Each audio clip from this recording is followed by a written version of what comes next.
Là, ma collègue et moi-même pour vous présenter concernant l'évolution tout au long de la vie. La partie vraiment qu'on va aborder, ça va être la formation. Donc moi, je vais d'abord prendre le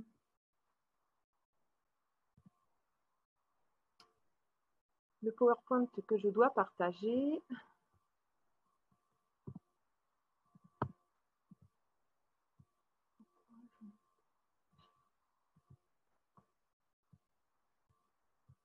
Donc pendant la présentation, c'est ma collègue Isabelle qui va prendre la parole.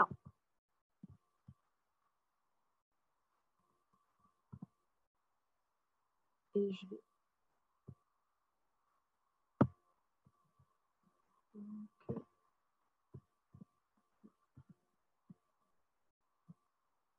on ne peut pas le retrouver. C'est un peu plus simple.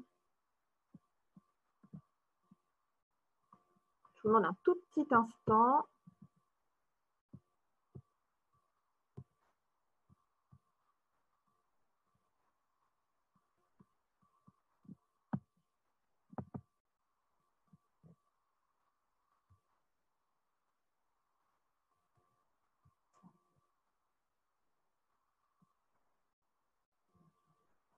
Alors, hop, je vais me lancer.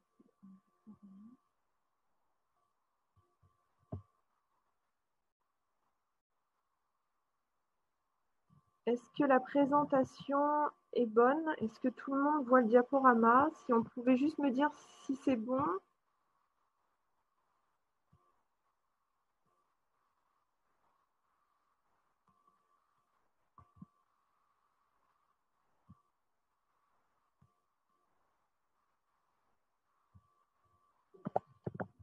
C'est bon?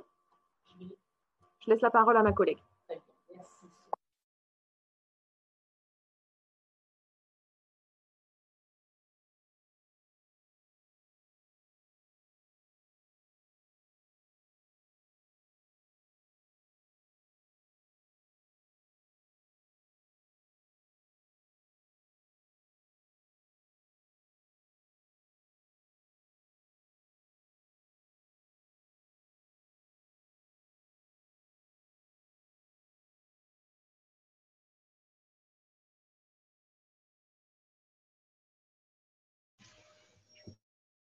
Je me permets d'intervenir, on ne vous entend pas.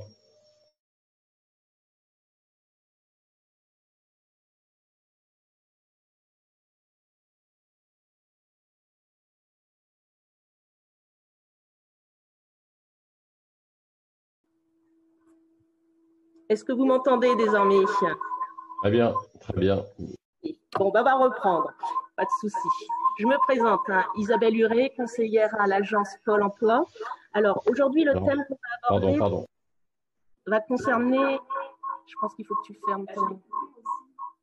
Ça doit faire un écho chez vous, je suppose.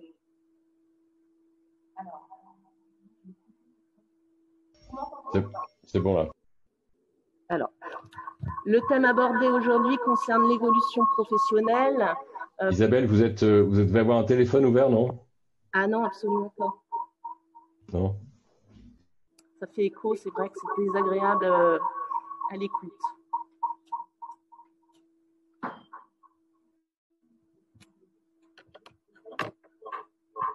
Est-ce que vous avez de nouveau un écho? Oui. Bon. Dans ces cas-là, ce que je vais faire, c'est éteindre mon ordinateur et on va se mettre uniquement sur le tien. On va faire ainsi.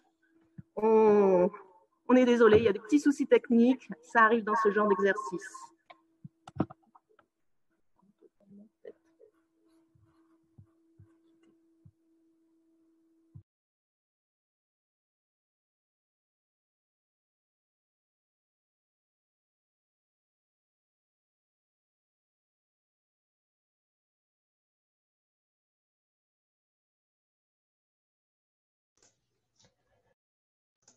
Et votre présentation n'est pas en plein écran. Alors, plein écran.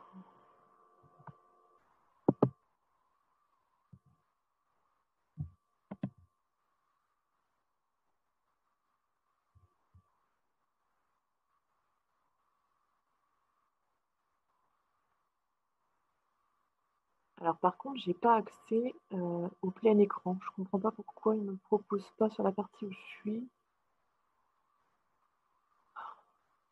Et c'est gênant, c'est trop petit à la vision. Enfin, C'est un peu petit, ouais. Arrêtez la présentation et mettez-le en. Non, monsieur, on va laisser comme ça. Repartager.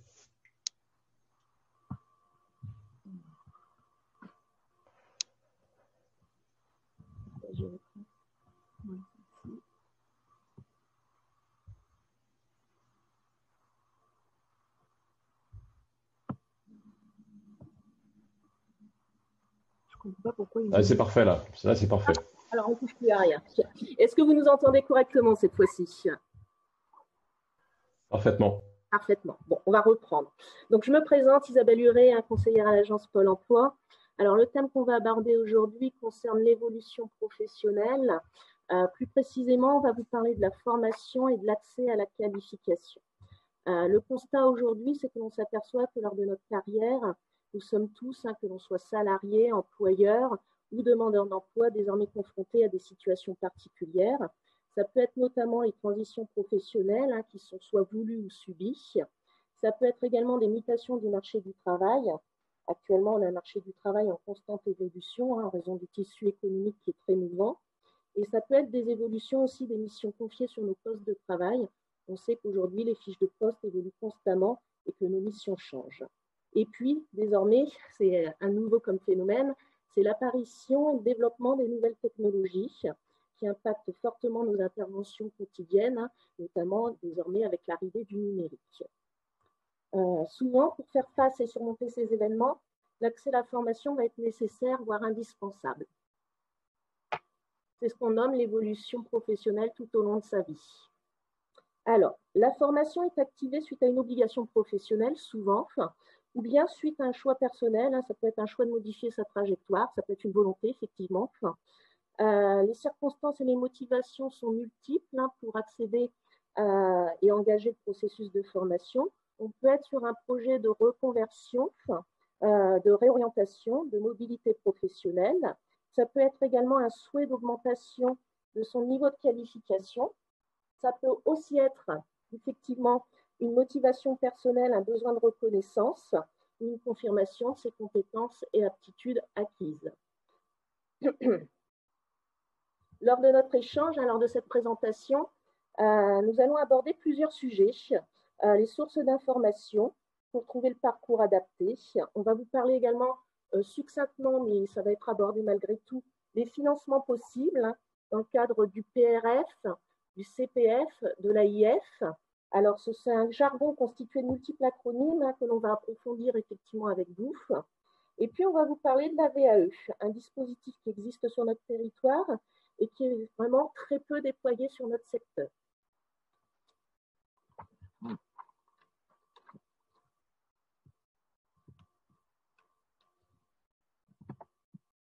Merci. Alors, la source d'information principale, on va vous parler du site C2RP, qui va être le site principalement utilisé. On va fortement vous recommander l'utilisation et la consultation de ce site. C'est le Conseil régional Hauts-de-France qui a créé le site qui répertorie toutes les formations qui sont proposées sur le territoire. Le site C2RP réalise l'inventaire des parcours enregistrés par les organismes de formation sur la base de données du CARIF. En fait, toute formation, pour qu'elle puisse être communiquée et être connue, les organismes de formation saisissent leur parcours de formation sur une base de données qu'on appelle le CARIF. Cette base de données n'est pas forcément très simple d'utilisation. C'est pour ça que le Conseil régional a remanié les informations pour une communication plus accessible et qui sont désormais présentes sur le site C2RP. Donc, le site C2RP, c'est un répertoire des formations existantes sur la région Hauts-de-France. Alors, en sachant que sur ce site, ça va être un site qui va vous permettre d'accéder notamment à ce qu'on appelle l'offre labellisée, le parcours régional de formation, ce qu'on appelle le PRF, qui va être la majorité des formations qui sont financées, qui vont être présentées sur ce site. Alors, l'offre labellisée, le parcours régional de formation, en proportion, on est à peu près sur 3/4 des formations existantes et financées.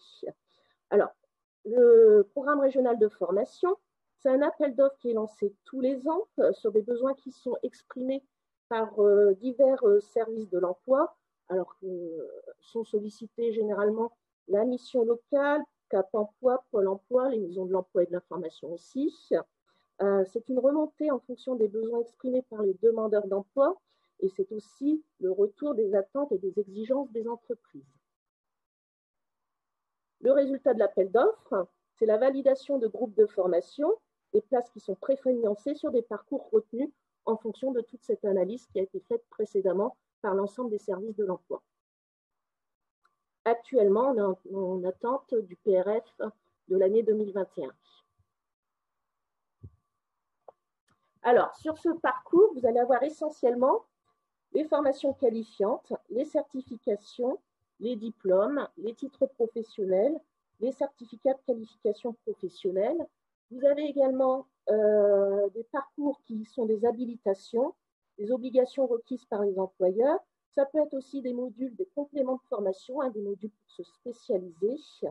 Et ça peut être également des compléments techniques, l'apprentissage de logiciels et l'apprentissage ciblé de langue. Autre dispositif que vous pouvez voir sur ce site, c'est ce qu'on appelle le parcours universitaire, l'enseignement supérieur, où là, vous allez avoir accès à toutes les formations qualifiantes, DUT, licence, master essentiellement. Et également des modules courts sur des compétences spécifiques, les outils RH, bureautique, programmation.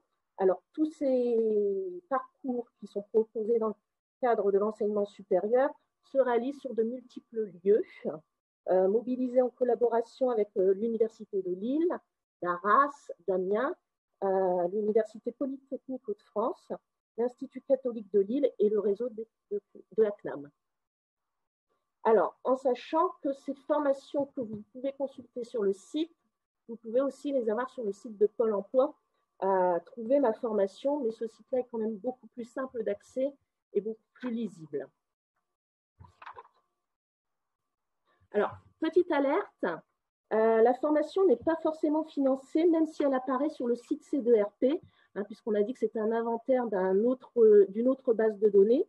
Il faut bien penser, si vous voulez trouver les formations financées effectivement par le Conseil régional Hauts-de-France, de bien mentionner sur les filtres la source de financement, le Conseil régional. Une autre petite chose, un autre petit dysfonctionnement, c'est que ce site répertorie toutes les formations qui ont été saisies et enregistrées depuis 2019. Donc, quand vous consultez, c'est d'être attentif aussi si la formation est bien en cours et à venir et qu'il ne s'agit pas d'une formation qui est déjà réalisée et historisée.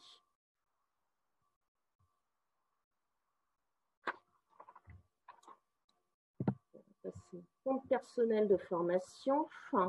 Alors, le compte personnel de formation, c'est un dispositif aujourd'hui en évolution permanente depuis sa création au 1er janvier 2015. C'est une application qui est incontournable et essentielle dans vos recherches. Alors, on va revenir un petit peu sur l'historique du compte personnel de formation. Auparavant, avant ce dispositif-là, on avait un autre réseau qui s'appelait le DIF, le droit individuel à la formation, qui a existé jusqu'au mois de décembre, au 31 décembre 2014. Alors, à l'époque, on était sur une gestion des heures cotisées et disponibles par les employeurs. C'était les employeurs qui vous remettaient un certificat où ça apparaissait, ça pouvait être visible sur vos bulletins de salaire selon les logiciels. Ce n'était pas toujours évident parce que les informations n'étaient pas forcément transmises par les employeurs, notamment en cas de rupture du contrat de travail. Alors, pour retrouver, si vous avez des heures DIF, aujourd'hui, elles sont encore valables et utilisables. Par contre, vous avez une date butoir pour les enregistrer sur votre compte personnel de formation. Il y a une tolérance jusqu'au 30 juin 2021 pour faire certaines interventions. Et pour pouvoir retrouver vos heures DIF et faire un petit peu le point sur vos heures DIF, à l'époque, on était sur un crédit de 20 heures cumulable sur 6 ans. Donc, généralement, il y avait un budget maximum de 120 heures disponibles, voire plus en fonction de certains secteurs d'activité. Et c'est ce que vous pouvez retrouver si vous reprenez vos certificats de travail de l'époque. 2015, donc disparition du DIF, du droit individuel à la formation, création du CPF, compte personnel de formation. Alors, depuis 2015, donc, il n'y a plus de gestion réalisée par les employeurs. C'est une alimentation automatique qui se fait sur la base des déclarations sociales transmises par les employeurs. Et l'alimentation se fait automatiquement et annuellement sur le premier semestre de l'année N+1. Donc, actuellement, on est en attente sur notre compte CPF des remontées de l'année 2020. Alors, ce dispositif évolue. En 2015, on était effectivement sur un crédit de 24 heures par an sur 5 ans, limité à 150 heures. Ça a un peu été réformé en 2019 puisqu'il y a eu disparition du compteur en heures, il y a eu une conversion et l'apparition d'une somme, dans ce qu'on appelle le budget formation. Alors, la conversion des heures présentes sur votre compte en euros s'est fait sur la base d'une heure égale 15 euros. Et on l'alimente désormais à partir de 2019 de 500 euros par an. Et c'est limité sur une somme globale de 5 000 euros qui sera le plafond. 2020, intervention et nouvelle évolution, intervention conséquente de Pôle emploi. Même si la personne n'a pas de budget CPF, qu'elle n'a pas de cotisations qui sont remontées ou que le compte a été épuisé ou utilisé, Pôle emploi peut venir abonder et financer à hauteur de 100% votre parcours de formation. Alors, selon des conditions, on va les voir juste après. Et puis, cette année, en début d'année, on a été informé qu'il y avait d'autres abondements possibles, ce qu'on dit les abondements automatisés. En plus de Pôle emploi, est apparu de nouveaux abondeurs, notamment la région de France, qui intervient sur le dispositif selon des conditions. Et on sait que d'autres abondements vont arriver prochainement d'entreprises et de fondations et d'associations. Alors, en sachant que la région de France va abonder uniquement et exclusivement si la formation n'existe pas dans son parcours qu'on a vu précédemment sur les dispositifs du PRF, du parcours régional de formation ou du parcours de l'enseignement supérieur qui est déjà financé par rapport à d'autres dispositifs. Alors, c'est ce que je vous disais sur ce diaporama. Vos heures DIF, attention, on a une tolérance jusqu'au 30 juin 2021 pour pouvoir faire l'enregistrement de vos heures DIF. Qu'elles soient installées sur votre compte CPF en supplément de vos heures CPF qui sont déjà existantes. Si ça n'est pas fait, ce seront des heures que vous ne pourrez pas utiliser et qui risquent d'être perdues. Alors, la date butoir, c'était normalement le 31 décembre 2020. En raison des conditions sanitaires et de la situation économique, il y a eu un prolongement exceptionnel qui a été accepté au 30 juin 2021 et c'est fort probable qu'on n'ait pas de prolongement supplémentaire. Donc, le CPF, ça vous permet d'obtenir une qualification, ça vous permet d'acquérir des connaissances supplémentaires, d'envisager une validation des acquis de l'expérience, de financer un bilan de compétences, vous envisagez des parcours pour créer ou reprendre une entreprise. Alors, on va voir un petit peu en détail ce qu'on vous disait. On va reprendre là sur les derniers changements significatifs de ces dernières années. 2019, c'est ce qu'on disait, conversion du compte CPF en euros. On parle bien d'une somme désormais disponible sur votre compte personnel de formation, avec comme base le taux de l'heure CPF égale 15 euros. Et puis, donc, l'alimentation désormais de 500 euros par an, limité à 5 000 euros. Ça sera un plafond qu'on ne pourra pas dépasser. Et possibilité aujourd'hui de pouvoir activer votre CPF à partir d'une application mobile. 2020, possibilité, même si on n'a pas de CPF, que Pôle emploi puisse intervenir, en sachant qu'on détermine bien les conditions pour pouvoir intervenir, que ce soit à 100% ou en cofinancement. On va être sur une demande qui doit être faite dans un délai de 21 jours entre la demande d'abondement de Pôle emploi et l'entrée en formation. Si on a passé 21 jours, ce sera un refus systématique.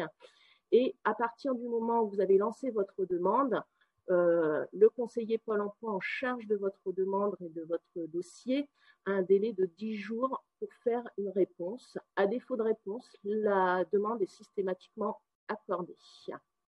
Alors, pour qu'elle soit accordée, ça signifie aussi qu'il y a eu peut-être des échanges avec votre conseiller, vous lui avez expliqué votre projet, la nécessité de ce dispositif-là. Le conseiller aura vérifié avec vous qu'il n'y a pas d'autres dispositifs à mobiliser et que c'est la seule source de financement. avec intervention de Pôle emploi possible. Alors, si par hasard, après réflexion, le conseiller Pôle emploi décide de refuser l'abondement, ça ne signifie pas que vous ne pouvez pas rentrer en formation. Ce qu'on vous propose, c'est éventuellement d'intervenir avec votre propre fonds sur ce dispositif LOF. Ou bien d'annuler le parcours de formation si vous ne souhaitez pas intervenir financièrement. Donc 2021, c'est la nouveauté. Le conseil régional intervient sur le dispositif. C'est un abondement automatisé qui est proposé par le conseil régional. Aujourd'hui, la somme qui peut être attribuée est conséquente. On parle d'un budget possible jusqu'à 5 000 €. Alors, en sachant que l'une des conditions du conseil régional pour intervenir, c'est notamment que vous possédiez déjà sur votre compte CPF une somme et un budget de 250 €. Et effectivement, qu'il n'y ait pas d'autre possibilité, que l'offre labellisée ne réponde pas à votre souhait de formation, que l'offre proposée sur le parcours supérieur de l'enseignement universitaire ne propose pas le parcours de formation sollicité, le conseil régional peut intervenir en cofinancement et aussi avec une intervention possible de Pôle emploi en fonction de nos conditions. Alors, on vous a fait une capture d'écran d'un compte CPF qui a été activé avec une sollicitation de l'intervention de Pôle emploi. Donc, dès que c'est activé, vous avez aussitôt un retour de l'application qui vous laisse entendre que votre dossier est en cours d'instruction, qu'effectivement, vous allez avoir un délai de 10 jours avant d'obtenir une réponse. Une fois ce délai de 10 jours qui est dépassé et vous n'avez pas de retour, c'est automatiquement accordé. Et effectivement, on vous alerte que si Pôle emploi ne souhaite pas intervenir, ça sera un refus, reste à charge soit à payer par vous ou envisager d'annuler votre parcours de formation.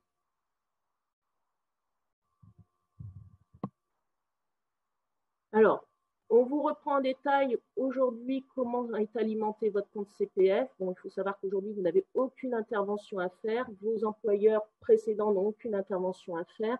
Ça s'alimente automatiquement. C'est beaucoup plus transparent, beaucoup plus visible en temps réel de ce qui se passe sur votre compte personnel de formation. Vous n'avez pas à attendre de justificatif quelconque.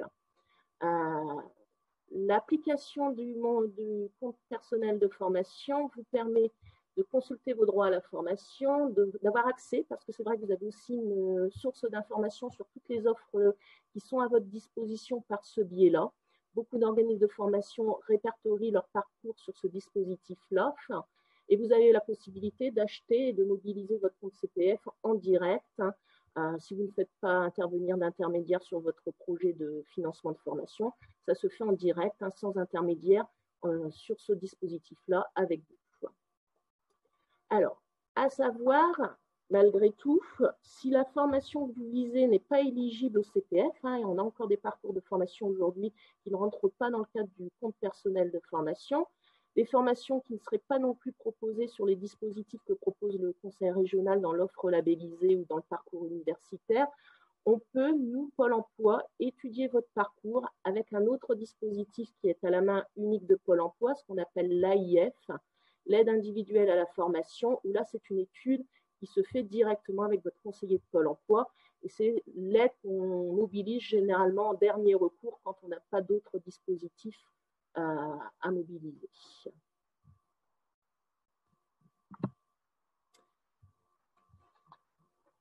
Oui, la VAE, la validation des acquis de l'expérience. Alors, la VAE n'est pas une formation, puisqu'il n'y a pas d'apprentissage sur ce type de processus. On ne devient pas un professionnel avec la VAE. Logiquement, on est déjà un professionnel quand on active ce circuit-là. La VAE valide des compétences acquises, mais ne permet pas d'en acquérir de nouvelles. Le processus permet de valoriser son expérience en diplôme. Pas de situation d'apprenant, il n'y aura pas d'apprentissage, il n'y aura pas de situation de présence en organisme de formation. La VAE permet d'exposer et de formaliser ses compétences et aptitudes mobilisées lors de son parcours professionnel ou parcours personnel, si on a mobilisé des compétences en dehors d'un contrat de travail. On a des personnes dans le cadre d'activités de bénévolat qui peuvent faire valoir aussi leur expérience acquise. Alors, sur notre territoire, on a un dispositif qui s'appelle Intervalle. Intervalle, qui est un dispositif qui existe déjà depuis 10 ans, qui est soutenu par la région de France qui a pris beaucoup d'ampleur là depuis 2019. Alors, Interval, ça consiste en fait à une collaboration avec 8 ministères valideurs, 8 ministères qui permettent d'être des certificateurs. Ça englobe pratiquement 2200 certifications disponibles et possibles. Et vous avez à votre disposition sur notre territoire 80 centres de proximité qui sont répartis sur l'ensemble de la région de France. Alors, ce dispositif, en fait, c'est quoi? Ça va être des experts à votre disposition qui vont vous proposer de vous accompagner dans le cadre de ce dispositif qui est quelquefois un petit peu ardu.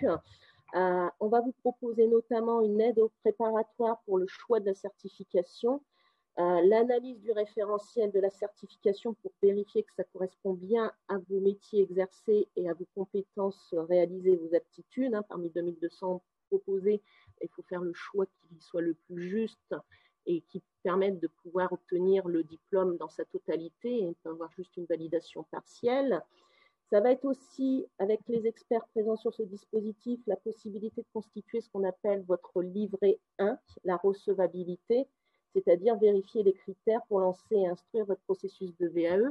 Alors aujourd'hui, les critères sont un petit peu plus simples qu'auparavant. On est aujourd'hui pour pouvoir lancer cette action, avoir possédé au moins 1 an d'activité sur le métier, environ 1607 heures. Bon, ça, c'est pas toujours suffisant pour valider malgré tout un diplôme dans sa totalité, mais c'est les critères de départ. Et enfin, ce qu'on peut vous proposer aussi dans le cadre de la VEE avec cet interlocuteur qui est Interval, c'est l'accompagnement pour la réalisation du livret 2. Le livret 2, c'est la réalisation du mémoire, de l'exposé, la synthèse à produire, puisque vous allez aussi préparer un oral et peut-être envisager une mise en situation selon les métiers, ça peut être demandé. Une mise en pratique et un exposé devant un jury, en sachant que le jury est composé de professionnels qui sont l'équivalent de votre activité, puisque ce sont vos pairs PAIRS.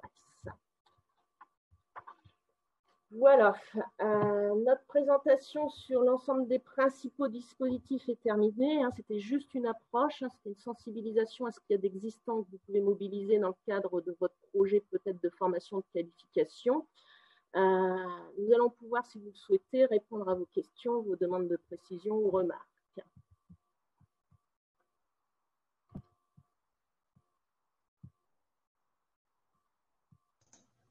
On a beaucoup de questions. J'imagine. Vous les avez dans le module questions-réponses? On ne les a pas. Alors je vais commencer par une première question. Sur la limite de 5 000 €, une question d'Éric. Éric parlait du CEC, du compte d'engagement citoyen, et demandait s'il était cumulable avec le CPF. Alors, sur ces questions propres au CPF, sur ces sujets aussi techniques, nous, on ne répondra pas. Par contre, sur le slide qu'on vous a présenté, alors c'est vrai qu'on est peut-être un peu vite, vous avez une ligne directe, vous avez des interlocuteurs qui sont à votre disposition pour ce genre de sujet, parce que là, comme c'est un dispositif qui évolue beaucoup et qui n'est pas à la main de Pôle emploi, on préfère que ce soit ces professionnels qui sont au sein de ce circuit-là qui puissent vous répondre. C'est lequel que tu... Celui-ci, il me semble. Voilà. Je ne sais pas si vous l'avez à l'écran. Oui. On l'a. Alors, vous avez un numéro de téléphone. Ils peuvent intervenir quand vous avez un problème technique. Ça arrive parce que des fois, le système ne fonctionne pas correctement ou n'enregistre pas correctement ce que vous souhaitez en lancer. Et vous avez des interlocuteurs à votre disposition. Donc, moi, je préférerais que la personne qui pose cette question se mette directement en relation avec ces interlocuteurs-là. Très bien, merci. Il y a une deuxième question sur la compatibilité avec une formation menant à un diplôme d'État. Est-ce que le CPF est utilisable pour une formation menant à un diplôme d'État? Une question de Cécile. Alors, pour pouvoir le savoir, quand vous rentrez sur l'application Mon compte de formation, vous avez un moteur de recherche où vous mettez le diplôme que vous recherchez de façon très précise et lui va tout de suite chaîner s'il a des propositions à vous faire ou pas. Si effectivement le moteur de recherche ne chaîne pas sur la proposition, c'est que ça n'est pas considéré comme éligible au CPF. Alors, on a certains diplômes d'État qui le sont, puisqu'on a des diplômes d'État d'auxiliaire de vie qui sont répertoriés. Je ne dirais pas que l'intégralité des diplômes d'État sont forcément éligibles au CPF. À vérifier en lançant la recherche directement sur le site. Okay, merci. Une autre question de Benoît. Est-ce que dans le cadre d'une carrière dans la même entreprise, entre 1998 et 2020, les heures DIF ont été reprises automatiquement dans le CPF? Non, logiquement, tous les employeurs étaient tenus, et même pour les intérimaires, le FAFTT s'en est chargé. Au 31 décembre 2014, vous avez dû être destinataire, alors on sait que ça n'a pas été fait systématiquement, d'une attestation avec votre compteur d'heures DIF. Et c'était avec cette attestation que vous deviez télécharger et enregistrer manuellement sur votre compte personnel de formation. Alors, si ça n'a pas été fait, comme on le dit, c'est toujours possible.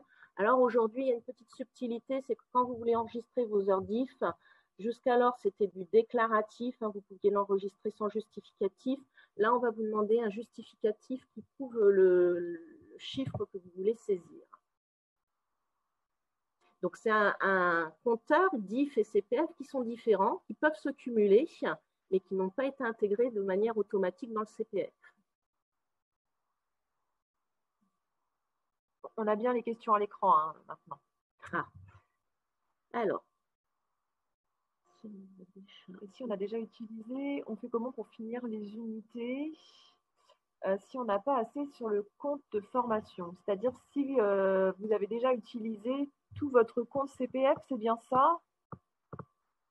Alors, on va prendre la question dans ce sens-là, parce que du coup... J'imagine qu'il doit rester des unités sur le compte CPF et qu'elles ne sont pas suffisantes pour financer une formation. Est-ce qu'il est possible de cumuler ces unités CPF avec autre chose? C'est bien ce qu'on vous expliquait, c'est les possibilités d'abondement. Soit un abondement de Pôle emploi, en totalité ou de manière partielle, s'il reste un reliquat sur le CPF, nous, on vous demandera de le mobiliser, ou un abondement du conseil régional, en fonction de leurs conditions aussi d'attribution. Donc oui, il y a toujours possibilité, même s'il y a un reliquat faible, de pouvoir solliciter l'intervention d'autres financeurs. Alors, ce n'est pas automatique, ce n'est pas systématique, ça demandera une analyse par votre conseiller de Pôle emploi. Et il faudra bien qu'il y ait le délai des 21 jours, comme on vous a expliqué tout à l'heure. La case d'abondement Pôle emploi apparaîtra qu'à partir du moment où il y aura ces 21 jours. Si le délai de 21 jours n'est pas respecté à la demande de la formation, la case de demande d'abondement n'apparaîtra pas. Voilà, j'espère qu'on a bien répondu à la question de Valérie.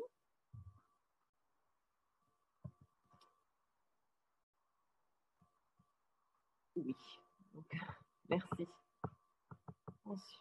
Alors, où trouver l'information des droits de DIF avant fin 2014? Eh ouais, c'est le gros problème qu'on a eu. C'est bien pour ça qu'à un moment, il a été décidé que ce n'était plus aux employeurs de gérer les droits individuels à la formation parce qu'ils n'étaient pas toujours communiqués. On avait beaucoup de difficultés de retracer effectivement les heures que vous possédiez et que vous aviez cumulées. Alors, le seul moyen, c'est de voir sur vos certificats de travail, ça apparaissait, logiquement, c'était une obligation que ça apparaisse et que ce soit mentionné sur les certificats de travail. Regardez sur votre bulletin de salaire du 31 décembre 2014, il y avait de nombreux logiciels qui reprenaient cette mention en fonction des équipements des employeurs. Après, nous, ce qu'on vous recommande, si c'est que vous êtes parti en bon terme avec l'employeur, c'est peut-être de reprendre contact avec lui. Bon, ce n'est pas forcément toujours évident. Dernier recours, alors je ne sais pas si aujourd'hui ils sont toujours très réceptifs. En fait, les cotisations ont été distribuées à ce qu'on appelle les OPCO, qui auparavant étaient les OPCA. Donc, eux ont moyen peut-être de retracer vos heures DIF. Mais c'est un peu le parcours du combattant, effectivement, pour retrouver ces heures DIF si elles n'ont pas été mentionnées à l'époque par vos propres employeurs en direct. Il y a le FAFTT qui proposé pendant un long moment de pouvoir reprendre votre historique. Il y avait une possibilité sur leur site internet. ils étaient en capacité de retracer votre historique et de vous fournir une attestation, en sachant que le FAFTT, pour tous les intérimaires, ils ont envoyé au 31 décembre 2014 une attestation à tous les salariés qui sont passés par leur dispositif.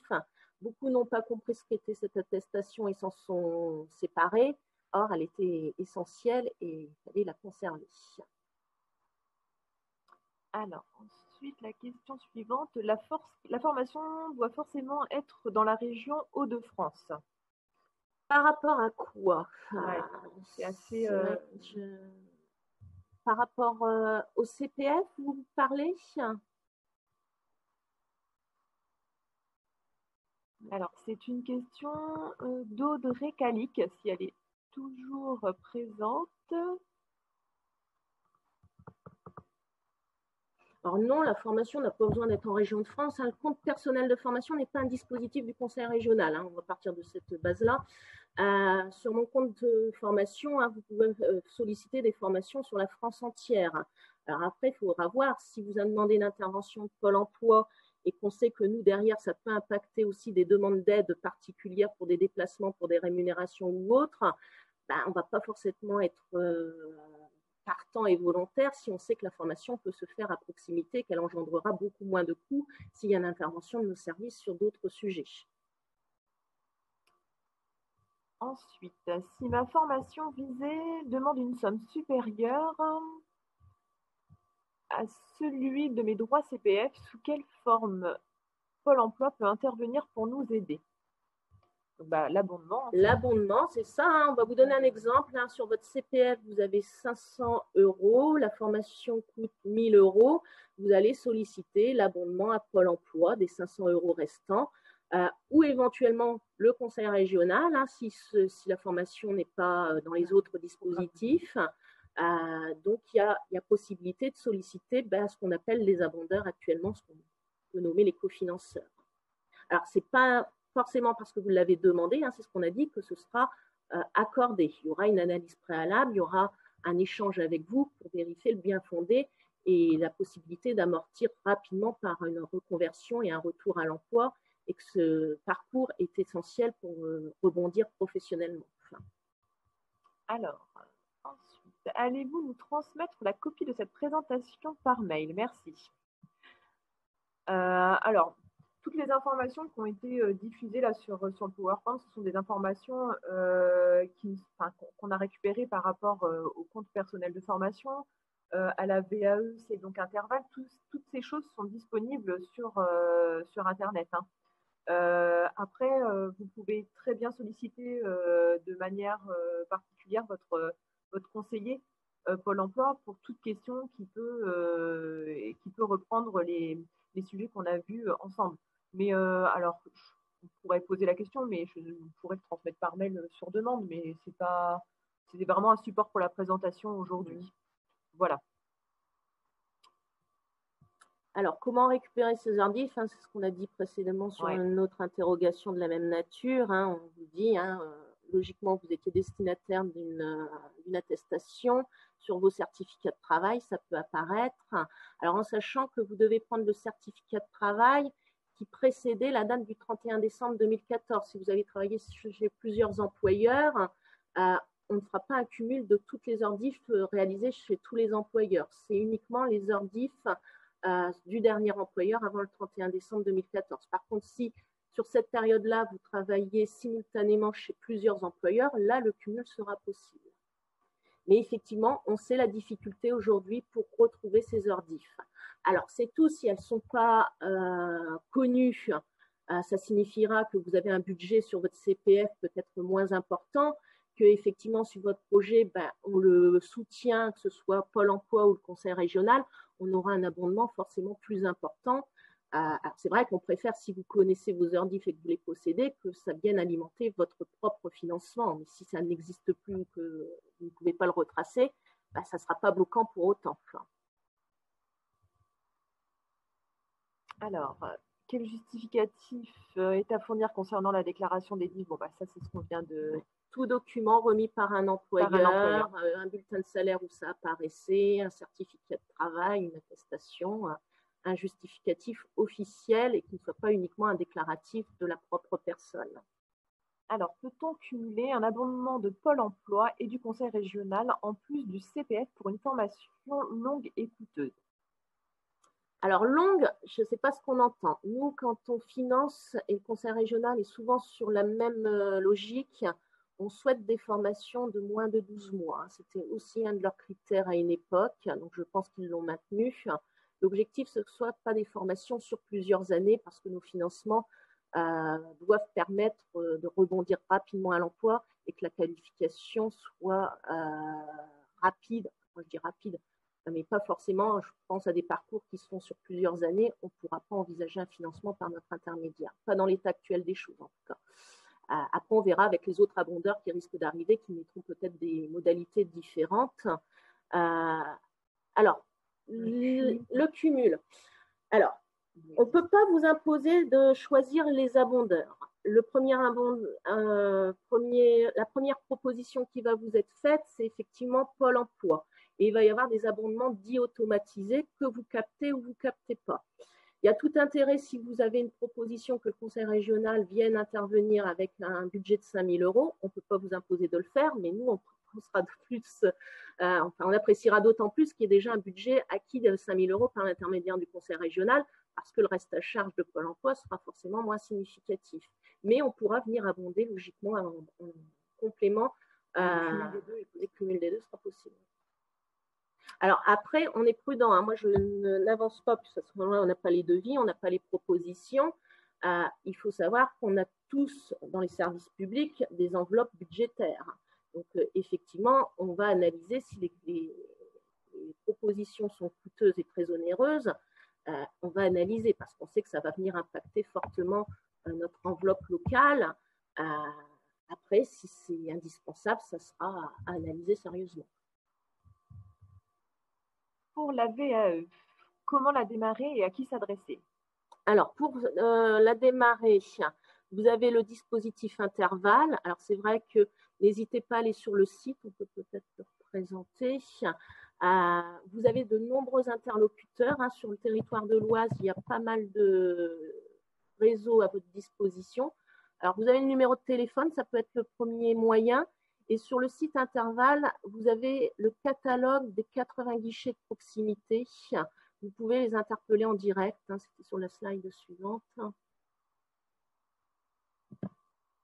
Alors, c'est vrai que c'est tout petit, mais ça, c'est des captures d'écran qu'on a fait du site intervalle. C'est un site qui, aujourd'hui, bouge pas mal. Il est bien présenté. Il y a un contenu tout à fait intéressant. N'hésitez pas à tourner.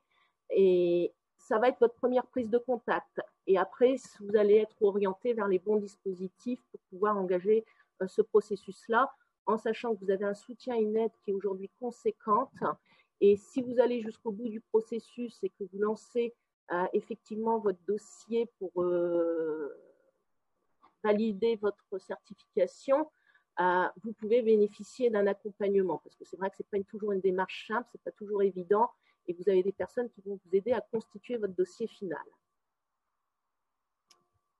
Ensuite, si je choisis une formation de durée, par exemple 6 mois, et mes droits Pôle emploi sont limités à 3 mois, par exemple, la formation sera-t-elle toujours prise en charge?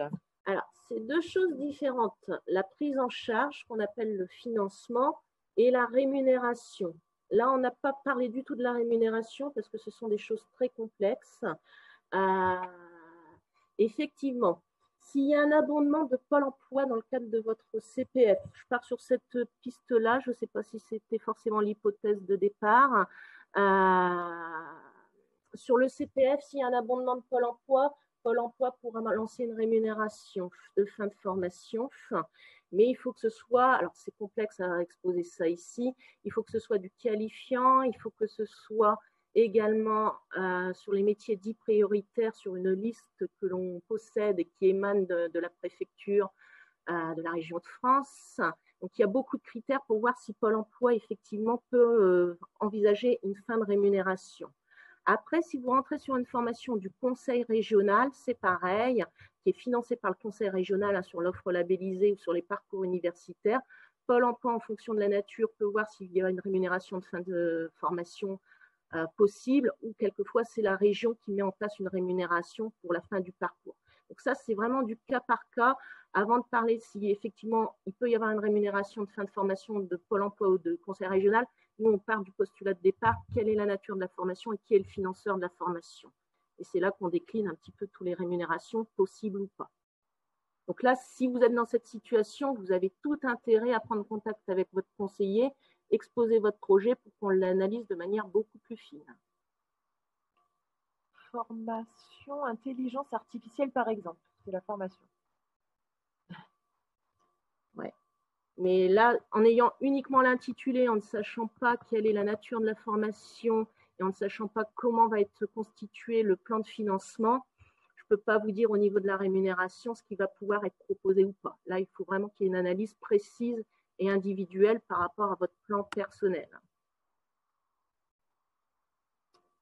Ensuite, bonjour. Donc, en chômage, je suis la formation à l'UTC, niveau master financé par la région Hauts-de-France dans le cadre de ma réorientation. Si entre-temps, je retrouve du travail, comment se passera le financement? Sera-t-il transmis vers l'employeur ou est-ce qu'il s'annulera?